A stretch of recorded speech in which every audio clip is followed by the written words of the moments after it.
जय गौ माता की।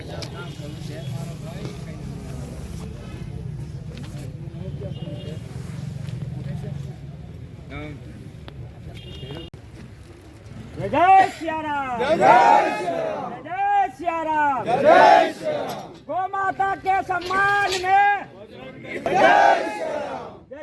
श्री राम, जय श्री राम। 6 तारीख को इन्होंने हजारों 10 हजारों तक गायें काट दी और शासन प्रशासन ने उचित कार्रवाई नहीं करी है। और ये 3 दिन का बाद अगर कार्रवाई नहीं होती है तो पूरा आदिवासी समाज पूरा सड़कों पे क्या उग्र आंदोलन करेगा। और जो भी अगर घटना घटती है वो शासन प्रशासन ही जिम्मेदार रहेगा। अगर कार्रवाई करी इन्होंने, नाम दर्ज कितने 8-10 लोगों के खाली दिखावा के हिसाब से, उसके कन प्रूफ सबूत भी मिले हैं, डायरी में है। ईसाई मिशनरी निकले हैं और चर्च बना रहे हैं, वहीं कत्ल खाने बना रहे हैं। तो इस विषय पे सरकार शासन क्यों नहीं ध्यान दे रही है? और जब तक अगर बंद नहीं कराएगा इन्होंने तो वहाँ अभी भी चर्च खुलेआम मौजूद है। और कार्रवाई 8-10 लोगों के खिलाफ दिखावे के लिए करी है।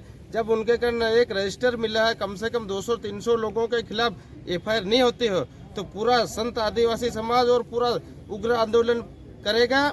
और जहां अगर कोई घटना घटी फिर ईसाई मिशनरी वाला खेल देंगे, मारा मारी का, तो फिर शासन की ही जिम्मेदारी रहेगी। गौ माता की रक्षा करने के लिए अपन हिंदुत्व सनातन धर्म पूरे समाज को आह्वान करते हैं।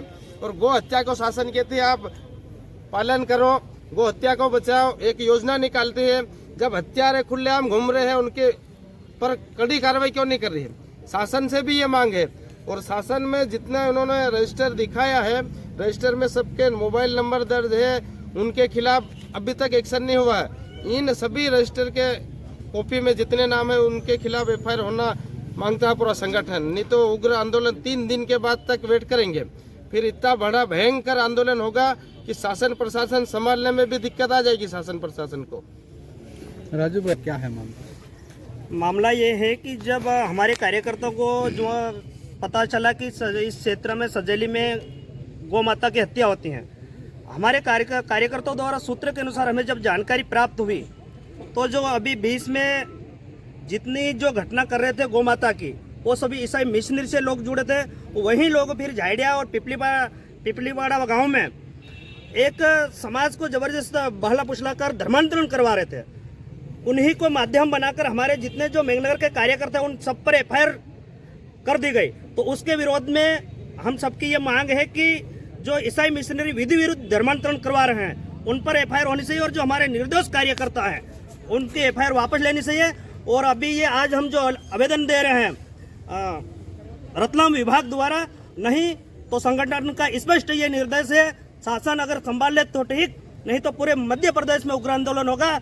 और सूत्र के अनुसार ये भी जानकारी मिल रही है कि झाबुआ जिले के नजदीक भी ये घटनाएं हो रही, फिर भी प्रशासन और पुलिस तंत्र यहाँ का सोया हुआ है। इसलिए हम कारा स्पष्ट निर्देश बता रहे हैं। अरुण ओहारी का भी जिक्र क्या है?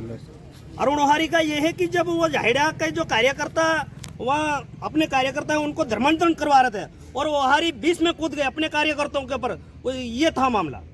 आपने अपने वाचन में कहा कि प्रोटेस्टेड जो चर्च है, हाँ सर, ये जो मैं यहाँ की बात बता रहा हूँ उसको हमने दोष मुक्त नहीं किया। यहाँ के मुसलमान और यहाँ के जो सर्च है ये भी इस काम में विलुप्त है। और यहाँ के प्रशासन है वो अभी तक सोया हुआ है, बहुत जल्दी वो भी उजगार होगा।